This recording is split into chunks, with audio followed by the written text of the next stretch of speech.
We'll be moving to Anambra to join Arise TV correspondent Jemima Boloko, who is right there where the candidate of the Labour Party, Peter Obi, will be voting.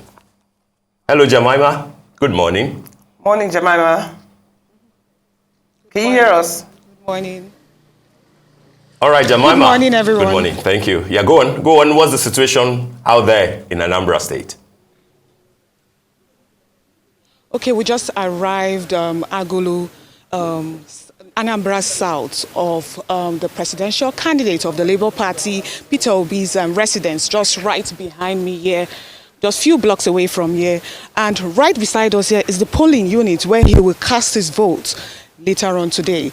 And also here with me is Emeka Moye, who has been on ground in this place. He's going to give us a sense of what's been happening in the area. Emeka, can you tell us, we know Anambra is faced, especially Southeast is faced with many security situations. Can you tell us the situation as of today, as the police deployed police officers, and how many, please? Yeah, of course, good morning once again. Good morning, Nigerians. Yeah, this is Anambra State.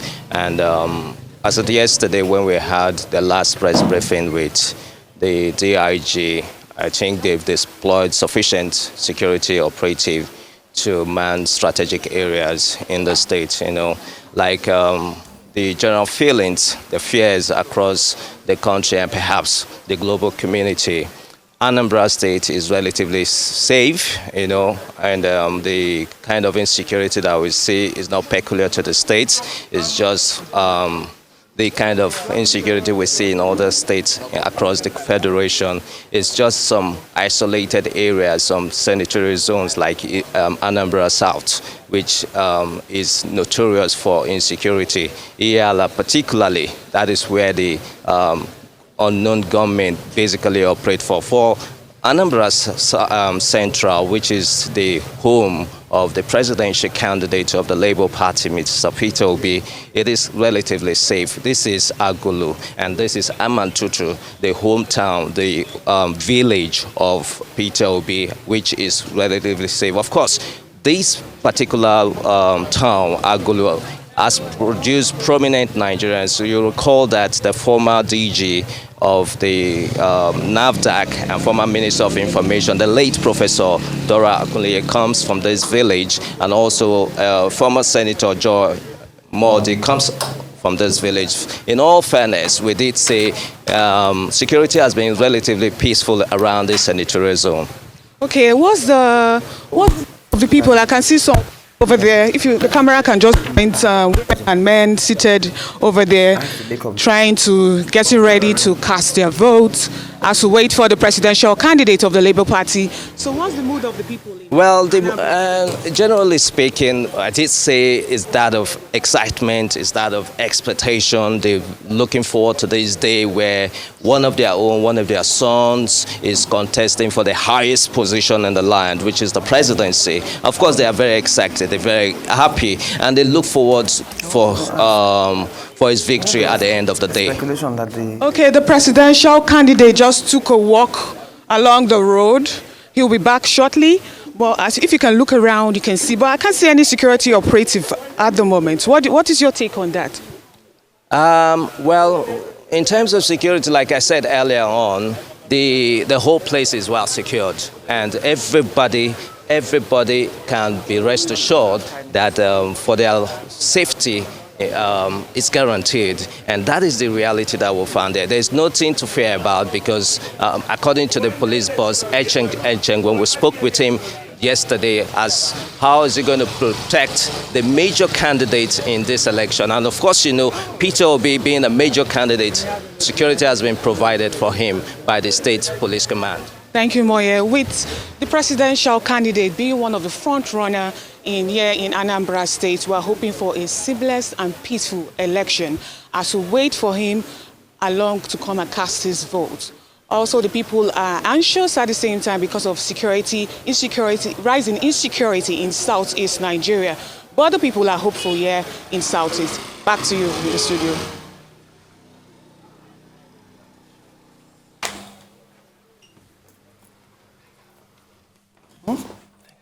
Thank you so much for your information. And I hope things run smoothly. That's what we're hoping for today.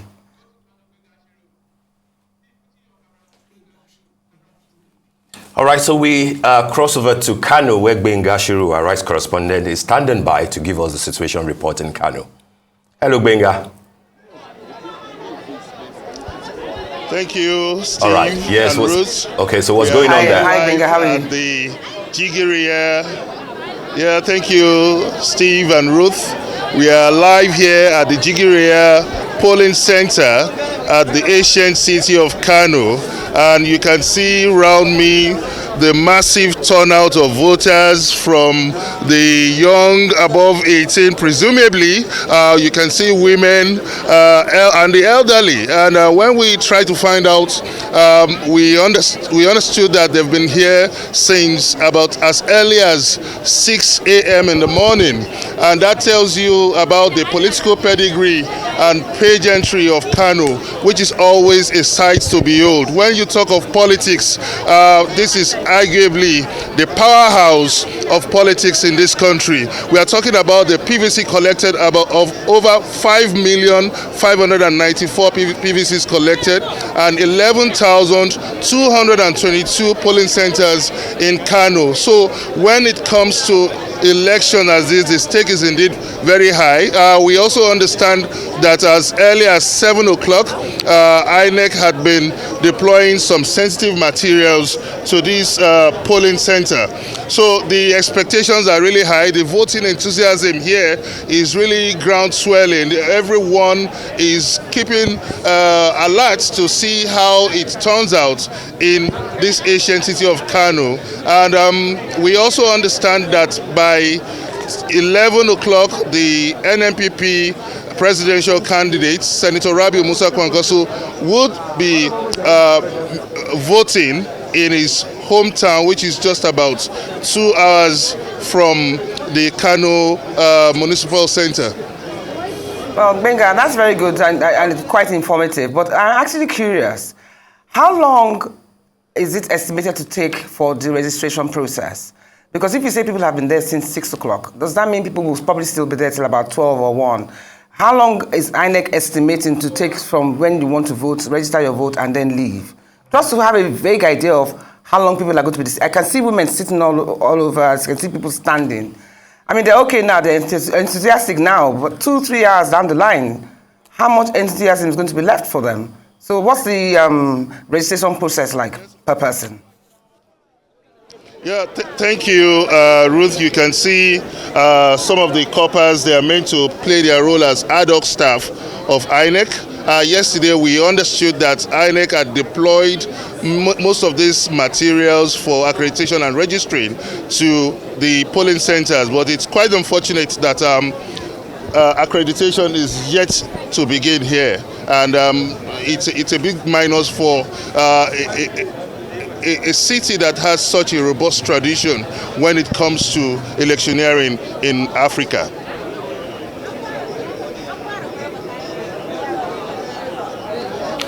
Immediately. So I'm hoping that would help in hastening the process. We don't want to see people standing on queue for 4 or 5 hours. Well, Gbenga, the accreditation actually starts at 8:30, isn't it? It's yes. With what is on ground now, people are waiting. Like Ruth rightly mentioned, they are enthusiastic, but we hope that the enthusiasm would not go down after waiting for several hours. We hope that would not be the story, because yesterday, the INEC Rec Ambassador Zango announced that the materials and logistics have been deployed to the various polling centers. So this is not expected to happen. We are expected to see a much more organized accreditation process. And I hope that INEC is listening, and there will be a quick intervention to write the story of a credible election process in Kano. Thank you very much, Gbenga. All right, Gbenga Shiru, thank you for the information. We'll go over to Yola in Adamawa State now, where Mary Chinda, our rights correspondent, is standing by to give us the update.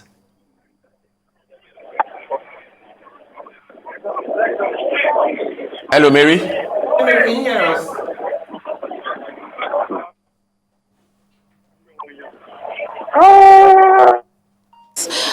In Adamawa State, and as early as 6:30, 7:30 a.m. this morning, voters had already started arriving, but sadly, INEC officials were nowhere in sight. Just about 2 minutes ago, pan the camera over there, just about 2 minutes ago, the INEC officials just arrived and they are trying to set up. Now, a couple of persons, voters here who had spoken to me, had expressed a lot of worry over the delay in the arrival of, INEC officials and sensitive materials to this place. Now, that's also because the INEC office is just about 7 minutes drive away from this particular polling unit, and it was expected that, with how the preparedness of INEC yesterday, according to what the chairman had told us, it was expected that all of these materials ought to have arrived as early as they could, just before 8 o'clock, when elections and all of the voting processes are already supposed to commence. Now, if you pan the camera this way, you'll find a lot of voters who already are here and waiting for these INEC officials to have arrived. But like I said, the INEC officials just arrived a couple of some 2 minutes ago, and they're actually trying to set up the polling booth and all so that they can start off the process for the day. However, with all of the agitations and, concerns that people had expressed here, I found one of these voters who is actually joining me live to just speak to me about a thing or two. Good morning, sir. Good morning. All right, so tell me, Mr. Awal, you, like every other person that I met at this polling unit, were expressing concerns over the delay in INEC officials arriving at this polling unit. Tell me some more. Well, let's be positive. We were supposed to start at 8. It's 8:20. They have arrived. Logistics are always a problem. So I think we'll give them benefit of doubt. Yes, we are concerned. We didn't start at 8 a.m., but they're here, and we're going to kickstart very soon. And we think it will be a good process. All right, so that is one of the voters who is going to be voting here. Like I said, this is where Atiku Abubakar is going to be voting, and we're expecting that he would be arriving as soon as things settle in at this polling unit this morning. They just showed us Kano, and the place was filled to the brim. So is this why this place is almost like empty, because INEC officials haven't set up the registration table for them to come and vote? Because we can't barely see anybody behind you.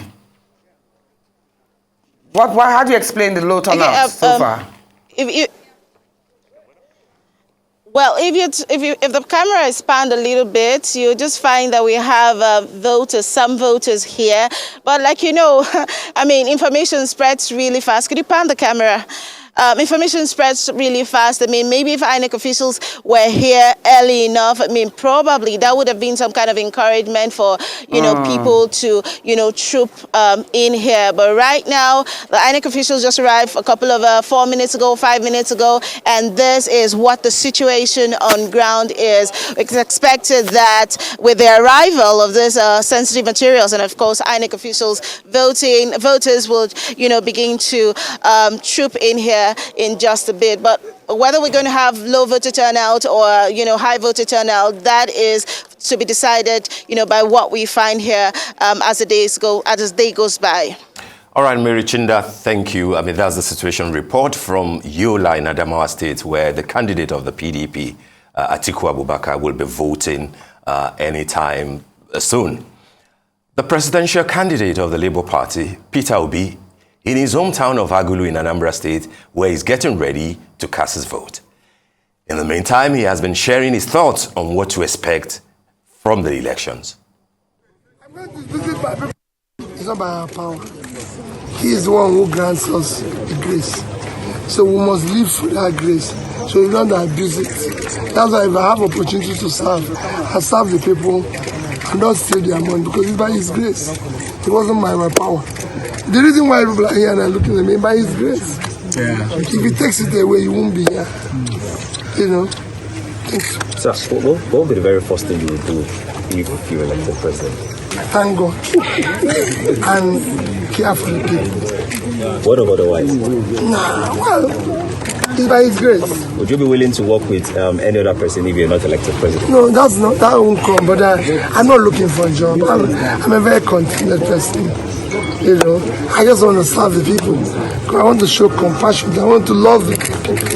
I want to help the poor people out of poverty. My joy is in helping people, in living with people. You know. So can we still take pictures with you when you're president? Yes. Hey, if you can't do that, then let me tell you, if you can't do that, that's the end of the world. The presidential candidate of the Labour Party there, Mr. Peter Obi,